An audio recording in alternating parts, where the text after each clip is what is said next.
All right, here we go. 11.6.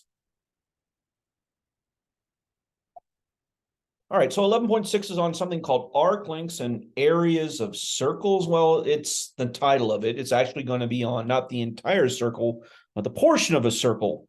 And I mentioned this a couple lessons ago when we did arc measure. Remember, that's the angular measurement of the arc. This time it's going to be the actual physical distance of the arc itself. All right, so you've heard of pie charts, I'm assuming. So a pie chart, simply the area of each little piece of the pie there represents a percentage of the entire circle. And so the bigger the piece, the bigger the percentage of the whole. So each one of those pies there represents a certain percentage of the entire circle. So today we are not going to make pie charts, but we are going to, in fact, calculate the areas of the pie piece itself. And then secondly, we're going to do another thing is to measure the arc that creates. All right, so a couple definitions to start off. So we start off with a circle with a center.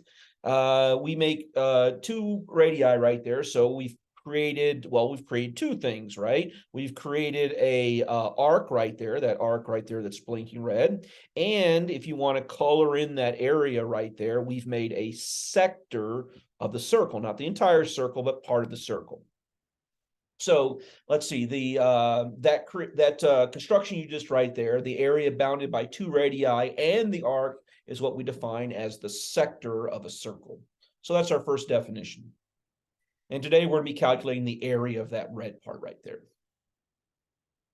Okay, two big ideas here, once again, for the third and final time, is that we're going to be calculating the area of the yellow, right? And we're going to be measuring the length of the arc that it creates. So the arc length is that red portion right there. And we're talking about the actual distance there, not in terms of degrees, but in terms of centimeters or whatever your units are. And then the actual area, the yellow part right there. So those two things. We're going to get two formulas. The formulas look remarkably similar, but they have some slight differences. So how long and how much?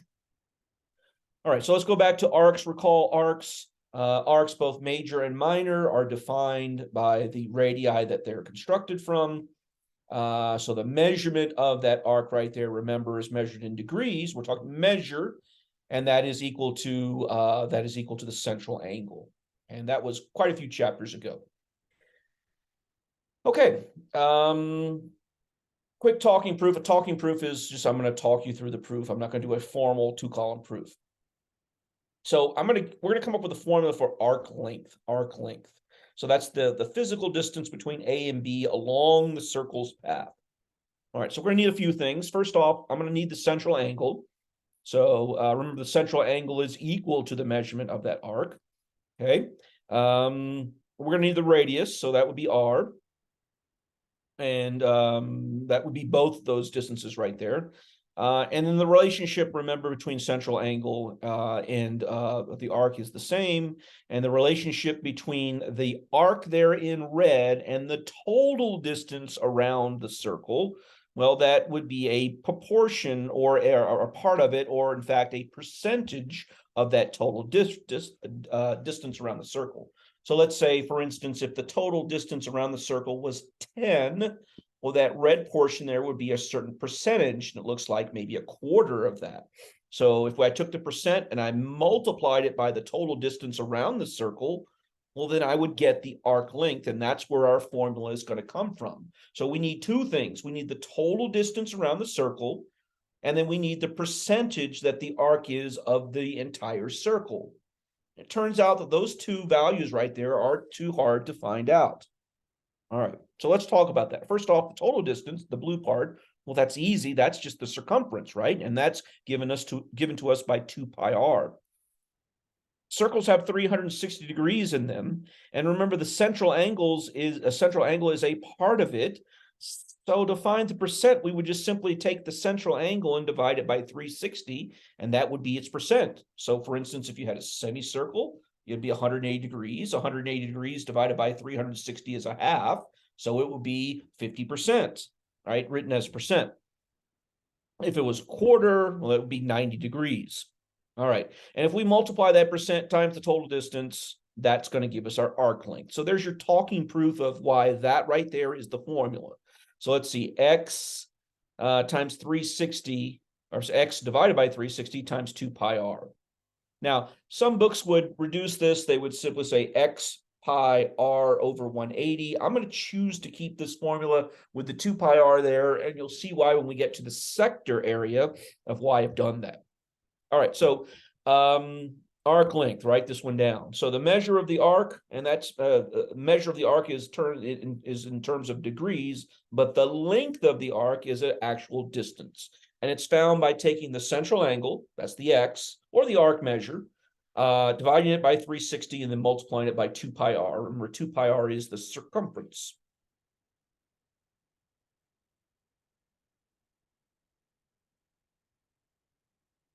Now, you might be wondering why this isn't a theorem. Well, remember, we didn't get the circumference formula from a theorem. I gave you that pretty weak proof of why that's the case. So that's why this one isn't a theorem, because technically, well, in order to prove this, I would have had to prove the area, the circumference of a circle is 2 pi r. And I never really did formally or rigorously prove that. And remember, I said the statement was, when you get to calculus, that can be rigorously proven. Okay, so how is this used? Well, it's not too bad. I need two things. I need an arc measure or a central angle, and I need a radius. Well, look at that circle. I've got both of those. The angle is 60 and the radius is 5. We just plug those two values into our formula. X is the central angle or the arc measure. So that would be 60. The R would be 50, and then it just turns into an algebra simplification. So simplifying that. I probably would multiply the 2 times 5 and get 10, reduce 360 and the 10 to 36, and then divide everything by 6, I think would go into 6 would go into 60 10 times, 6 would go into 36, 6, and then maybe do it again. If you want to multiply by the pi, you're multiplying by 3.14, we would get to that value right there. So this is just a calculator problem right here once you plug the numbers in. I believe tonight for homework, they're going to want you to round everything to the nearest 10th. Now, since there's no units there, that's why the word units. Now, remember, arc length is not an area, so it's not in square units. All right, so let's do one in terms of pi. Pi, this is the one that we like because this simply states you're not going to multiply by 3.14. You're only going to leave pi as pi. All right, so let's see how this works. It was actually two questions here. It's the arc length of AB, that's a minor arc, and then length of the major arc ACB. Well, AB is the easier one. It's already given me the angle there. The central angle is 120. So the arc measure is 120 and the radius is 9. So that's easy to do. Toss that in. Now, granted, there's some math there. If you were doing it by hand, this might be a bit more challenging, but with a calculator, it's pretty standard. I'm showing you doing this one by hand. Let's see, 18 goes into 360, 20 times, and 20 goes into 126 times, so 6 pi right there. Now, if you were not asked to do this in terms of pi, then you could just, right from the very start, just type, the part that you're given right there, this part right here, just type that into your calculator. But this one said leave it in terms of pi, so we would actually have to do this procedure right here. And it's just a simplification procedure. Okay, how about that second question there? It says, what is the arc length of ACB? Well, ACB is a major arc, and notice that angle there is not listed. The radius is still 9, but the angle isn't listed. But the minor arc was 120, so let's see, 360 minus 120 would be 240. So we would just be plugging 240, and the radius would still be 9. So 240 would be my arc measure, 9 would be my radius. All right, let's see if we can do this one by hand.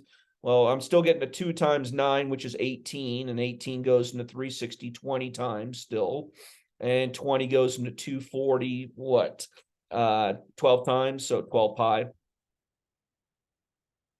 And one last time, remember, arc length is a measurement, so the units will not be squared.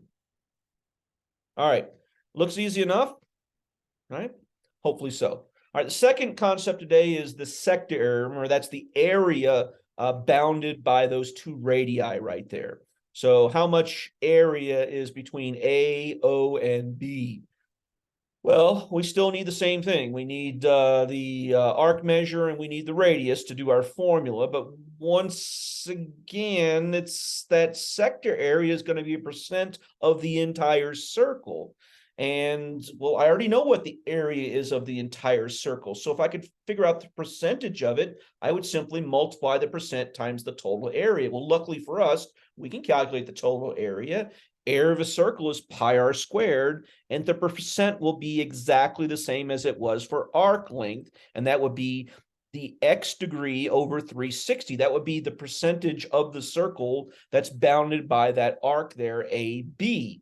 So the formula is still going to be x over 360, but this time not times 2 pi r. That would be for arc length. We're going to multiply by pi r squared. So two similar formulas, two completely different results. One is an arc length, and one is an area of the sector.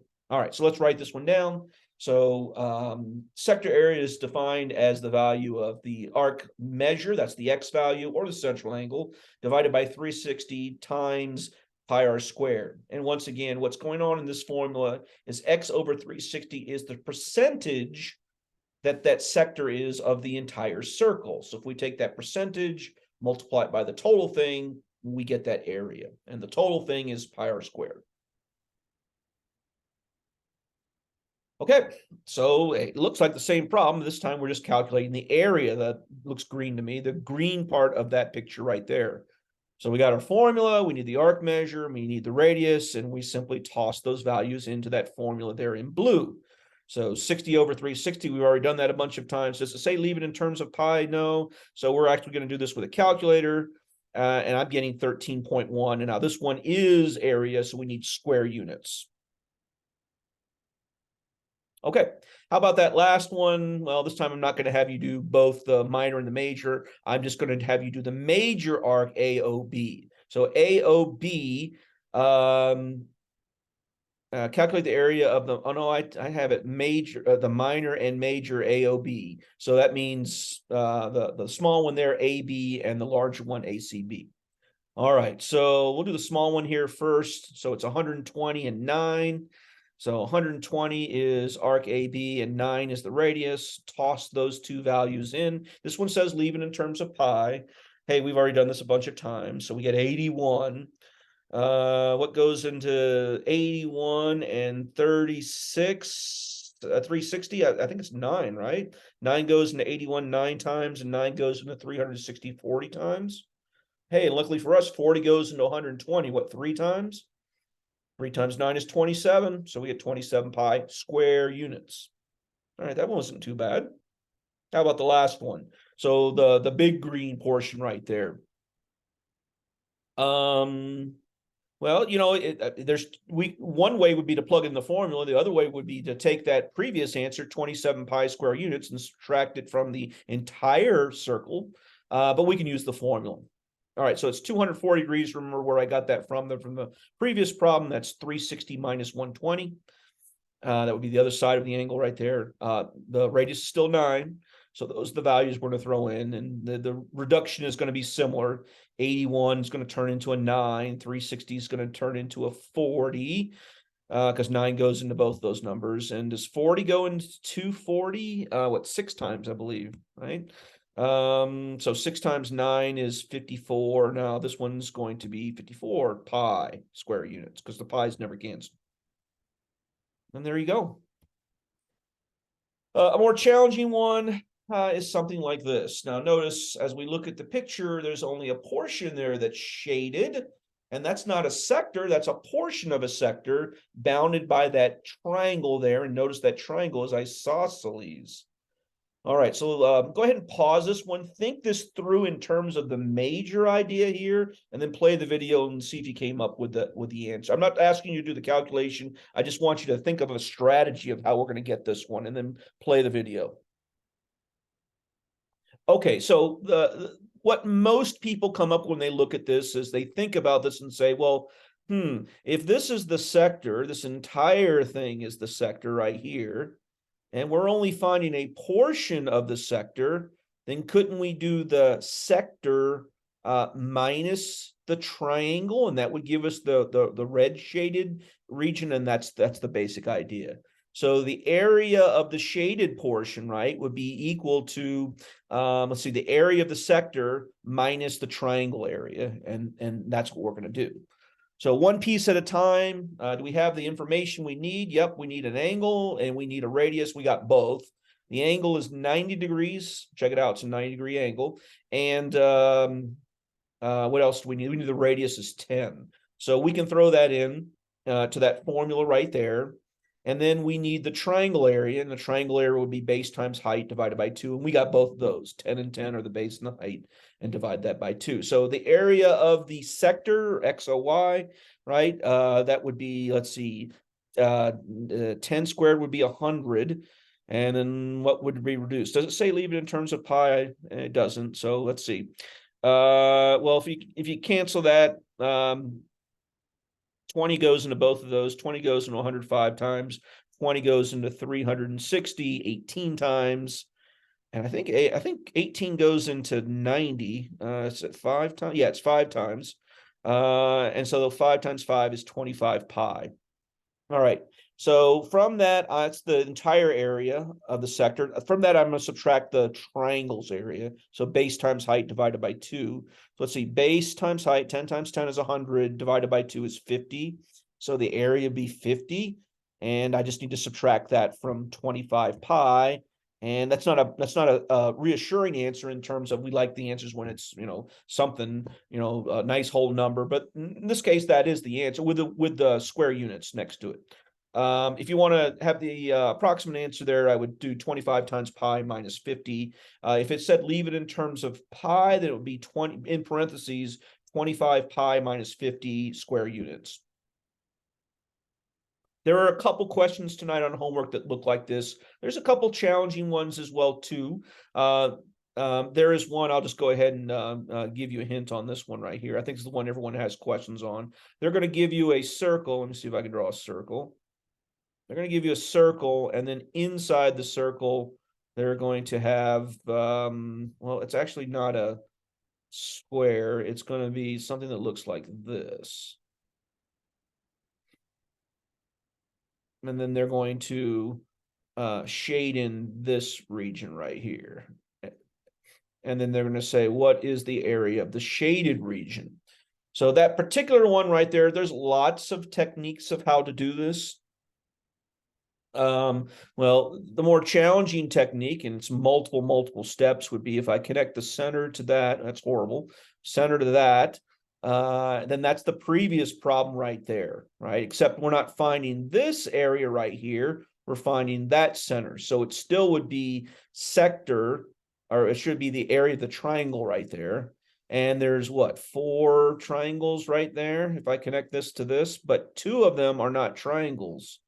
So this is not a triangle, this is a sector, and it turns out that's the same measurement as this. So you could calculate the area of, I should do this in a different color, maybe green. So you could do the area of the triangle right, it looks horrible. Let me do that one again. I'll do it nice and prettier this time. So you have a circle. You have 2 lines that look like this. And they ask you to calculate the center section. So the center section, I'm not going to color this in this time. So how do you do it? Well, one way of doing it is simply to do this. And then if you notice, now I'm going to color things in. If you notice, this is a sector area. Well, so there's 2 of those in red. And then in green, there's 2 triangles. And these 2 triangles in green are congruent, and the 2 sector areas are congruent. That's usually the easiest technique of solving that particular one. Okay, so I'll leave you with that. Have fun with that particular problem. I forget which one. I think it's number 18 or something like that. We still get this standard table, right, as always. And then you're going to get some easy problems that look like this, and then some more challenging ones like the last one I showed you. So there's your homework one last time, and that will do it for today. Hopefully you're getting this stuff. I'm getting all your emails and responding. Hopefully you're watching the videos that I send you for the answers for the questions you have. And as always, keep the questions coming in if you need them. If not, I will see you in next class.